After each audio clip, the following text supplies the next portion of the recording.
Hereditary is a new horror film that really harkens back to the classics of the genre. Movies like The Exorcist and Rosemary's Baby.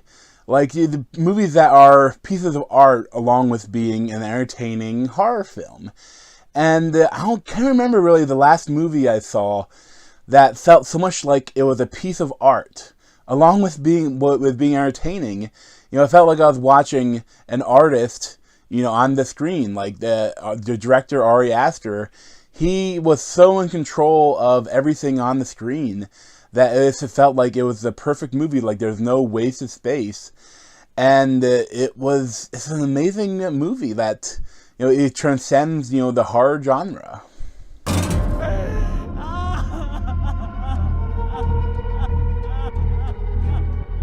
It's heartening to see so many strange new faces here today.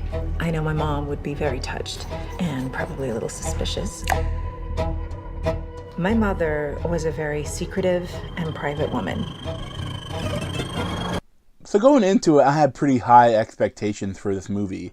The hype train is going pretty crazy for this.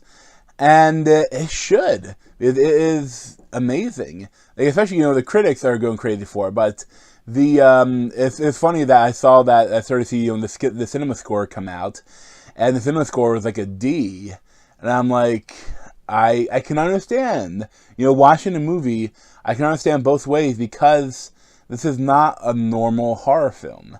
This is a slow burn horror film that is incredibly scary and haunting, but there are no jump scares. It kind of throws away a lot of the horror tropes. Sometimes it may acknowledge them, but then it doesn't use them. It's almost like it's saying, "Oh, you think I'm going to go there, but I'm not. I'm going to go this way." And it is so amazing to see a movie do this. And, I said, this is released by A24. And, A24, I've seen some pretty bad movies from them, but I've never seen an uninteresting movie from them. No matter what, whether it's good or bad, I'm always going to see an interesting movie from A24. And with this one, I feel like from a different, different studio, they could have butchered this movie. I feel like throughout the movie, there are things where things happen behind them. The camera just sits there and lets the viewer see something horrifying, and sometimes the character may not see it yet. But it doesn't. Those moments could have easily been played for a jump scare. All they would have had to do was maybe make a little bit of a jump cut, and then throw a blah, and you would have a jump scare. And it could have probably been an effective jump scare, like a real jump scare, not even the fake jump scare. But they don't want to do that. And that, it makes it so that it's not startling at all, but makes it so that it's kind of horrifying. And, even 2 nights after seeing the movie, when I'm going to bed, I'm thinking about the movie, and some of the visuals are haunting my vision. They stick with you. Some scenes, they just kind of stick with you.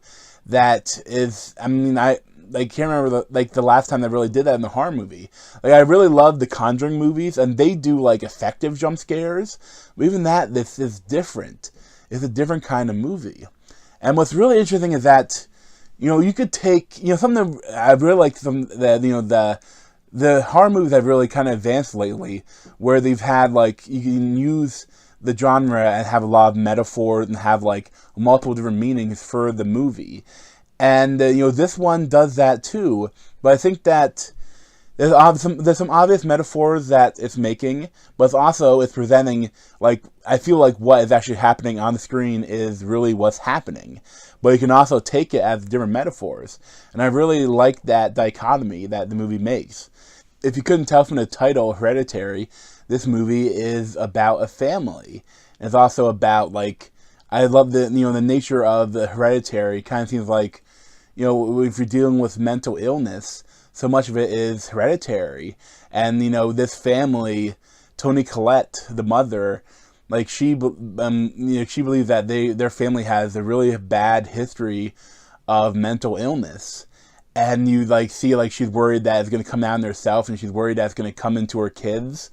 And that's the movie you see is a lot of it about, is that the hereditary nature of mental illness.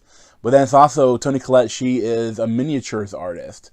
And the miniatures in this movie provide some amazing like scenes. Like the opening scene of this movie, maybe one of the they go down one of the best opening scenes ever in film. Like because like it like zooms in on the miniature, and then the miniature turns into the actual scene.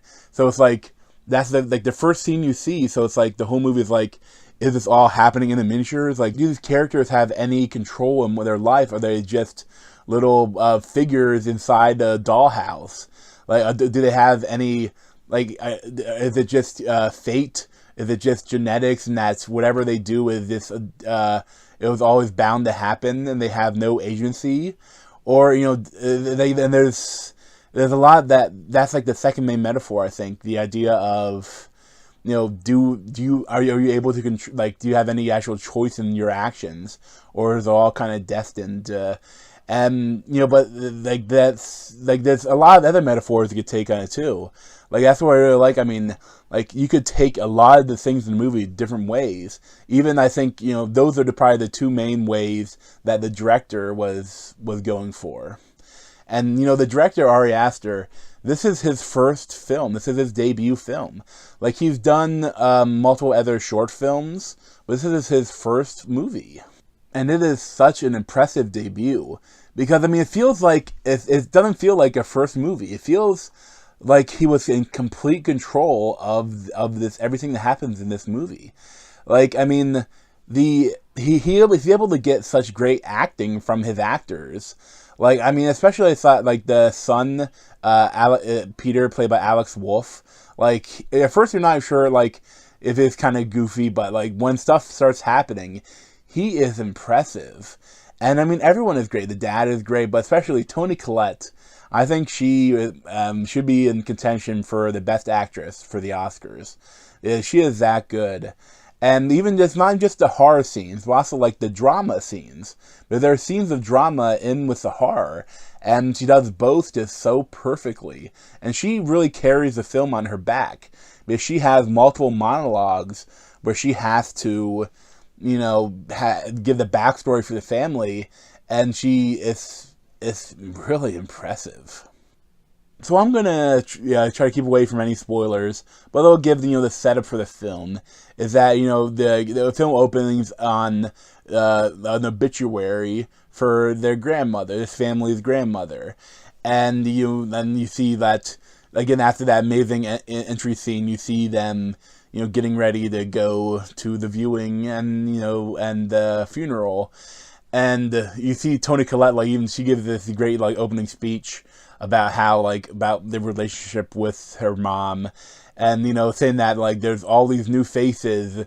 If I know she'd be suspicious because I am, and it's like you already you're on edge, like, and you see like some smiling guy like looking at the youngest child, Charlie, played by Miley Shapiro, and like you get that sets the tone, and then like everything that happens after, like it keeps kind of building. Like especially at first, I love how each kind of character gets a little bit of an introduction. Like probably one that gets the least is the dad, Gabriel Byrne, but really he's kind of the only slightly like replaceable character. Like he's just there, kind of like he plays a really well role, but like he's not as important as the other characters. But like, I love for like you set the whole family, that like the grandmother had issues, and Toni Collette's after her family are all dead and they all died weirdly, and that things start happening that is weird, and you have to figure out like is Toni Collette going crazy, or is just the world going crazy, and that some horrifying things happen, and they have to deal with it and see what happens. I just love how in control the director was. But like there is no wasted space anywhere in this movie. Even when some of the stuff is slow, it is so purposeful. Like just as an example, like early on you get Alex Wolff. Another movie would have you have the school scene. You see what kind of a character he is. You see if he's in a clique or what his personality is or what he's like at school. And they do that. They have him, in the classroom, and you see him kind of staring at the butt of the girl in front of him, which he has a crush on. And then you see, like, he gets a text from his friend, asking if he wants to smoke a bowl in between the breaks of the class. And he's like, yeah, that sounds great. So, so he's in love with this girl. He's a bit of an outsider. He's a pothead. He's not a bit of a slag. He's not really that interacted in the classroom. But then that's it's set up. You got the character set up. And that's another movie that'd be fine with that. They would be done with that then. But if you when you look back at what the class is talking about, this is directly in relation to the rest of the movie and what some of the themes of the movie are. And it's like, oh, and when you realize what they're talking about directly affects the movie.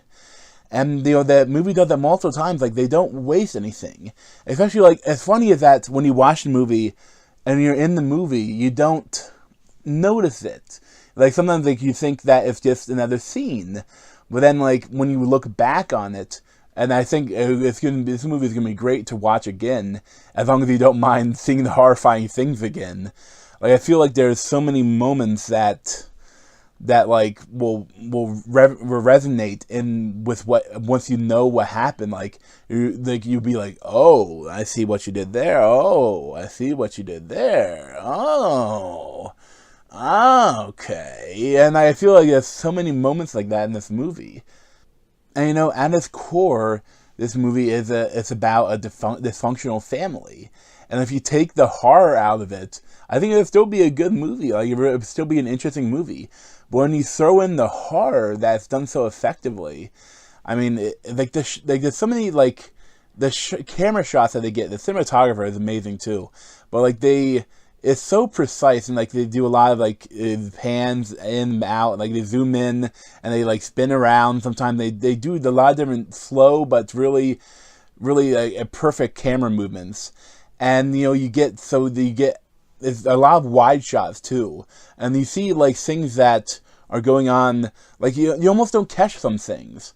Just as an example, it's not really a spoiler, but there's someone's looking out the window, and you see some smoke, and it's where's that smoke from? And so someone's smoking a cigarette or something like that. It's something that there's people watching them or something, and that there's a lot of moments like that, and some horrifying moments where it'd be something in the corner that will be there, and sometimes you're not even sure if you may have missed it. You don't know how long it's been there before the character notices it, and you may notice it. And there's so many kind of shivering moments that even when you get up towards, again, it builds and it builds, and things start happening that go into a different sort of realm, that the supernatural things start to happen.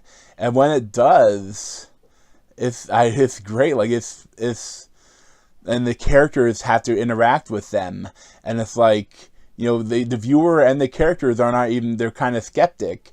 And I liked how when some of the characters, it's almost you're with the viewer. It's almost the Toni Collette would looking at you going, yeah, right. It's a really interesting way to do it. That, the viewers are kind of skeptics too. So you have the character being a skeptic, and then you have the character witnessing crazy things happening along with the viewer, and it kind of changes the relationship the viewer and the actual characters in the movie have. And it's such an interesting way to make the movie like this. Again, though, I can see why some people might not like this. The average moviegoer may not like it, because when I saw it, Saturday night with my brother, there was a group of girls kind of in front of me. And the movie ended, I was gushing with it with my brother, and I could hear them, overhear them saying, that was stupid. And I could hear some old people behind me going, what just happened? What was that? And it's so, I can see, because the movie doesn't, it doesn't, it thinks that its viewers are intelligent and that are interested in following the movie and can figure it out. Like, it doesn't treat the moviegoers like children, like idiots. Like, it's with you, and if you're with the movie, it's an amazing experience. But I can see why if you're expecting something else, or if you're not that sort of moviegoer, like, you may not like it. Because, like, I mean, I love horror films, but they do have a certain rhythm to them. Horror films have a lot of tropes that I think filmmakers can sometimes use, that it becomes an easy kind of thing that the viewer knows that, okay, you're going to do this now, and they kind of like, they become like a passive viewer sometimes. And this movie, you can't be a passive viewer. Like, you're almost like you're with the characters experiencing these horrifying moments.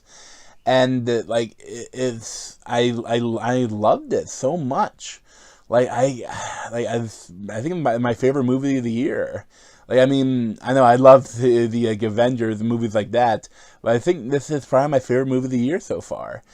And like, I love, even that, like, it's like the thing that it kind of like throws away some of the tropes. Like, especially almost all the modern movies now, you have to, every other movie, once, the haunting things are starting to go down, you'd have them go to a computer and go, type. What do I do about the haunting? Huh? What do I do? And it's like, and then be some perfect website pops up that tells them exactly what they need to do. And, that is one of the modern tropes that I dislike. And if you have a movie kind of set in the past, may go to the library. And, in this movie, you could have had Toni Collette go to her computer and type something into whatever search engine they're using. You don't usually use Google. They use some sort of fake search engine like Bing. And, they could have easily done that. But instead, they did something to have that exposition, but it's something different. It was the character kind of like goes in and searches for stuff in the house, and it calls back to something that happened earlier on. But the way they did it, like, it's not just an exposition dump. It's also like a plot twist. Like, it's not just exposition for exposition's sake. Like, you get the plot twist of what's going on, and it's so as though that's not. It's like, it's different. It's something else that it works so effectively. And also, I love that it makes it so that almost like the character, if they could have like witnessed everything, that they could have looked at that any other time in the movie, and then things could have been different. And I love that aspect of it. I really think that this movie will go down as a modern classic, and I can't wait to see what Ari Aster does next. And I feel like everyone involved with this movie should be so proud of it. And it's great. I think this is A24. This is their biggest release ever. Like, it's only like $13 million, but like, they're a smaller, indie film company, and it's great that they get a bit bigger. And I hope that it keeps building. I hope that this isn't just the end of it. I hope that the word of mouth and people keep seeing it, because you should see it, and you should see it in a theater, especially with this. Like, you see it as big a screen as you can, because like, there's so many things going on the screen that I think if you watch it on something small, you might miss some of it. And you have that experience of viewing this movie with other people that I think will heighten it. And I think that you should really see this movie in the big screen. And it was so good. I really want to see it again, but almost like do I want to put those horrible images in my mind again? Because when shit does hit the fan, like, they don't pull any punches. They just kind of they slam the viewer with their fists of rage. When things go down, they go down. And I mean, I love how they did it, but I love that even though you can take that, like things that happen on the screen are happening, I think you could make an argument that something else may be happening. And I can understand, like, it can kind of be both if you want. And I love a movie that lets the viewer the movie shows the viewer something, and that's what it is, but the viewer can also take it and interpret it different ways. And I have a feeling that there are going to be a lot of pieces on this movie about investigating what, the ending meant and what everything meant in the movie. And I think there's a lot of space to do that. And they can all kind of be right. Because, I think that the director had a certain idea and what they did. But what other people take from it are also valid. And I could, talk about it for a long time. And then, talk about all the different spoilers. But I think that I don't want to do too much with spoilers. Because I think you should witness the movie yourself. And then, if you want to go into spoilers, the Screen Junkies, I think it's on Screen Junkies News, has a great, 40-50 minute video talking about all the spoilers that you should check out. Because, it's really interesting. I share a lot of the thoughts about the movie that they did. And I think that, if you can stand some horrifying imagery and, a horror movie that's different, you need to go see it. I give it a 10 out of 10, and I really think it's be at the top of my list at the end of the year for the best movie of the year. And I hope that the different awards ceremonies, they acknowledge this film, even though it's a horror film, because it is worth recognition for what a great movie it is. But thanks for watching. You check out other video playlists on my head, or subscribe to me over here.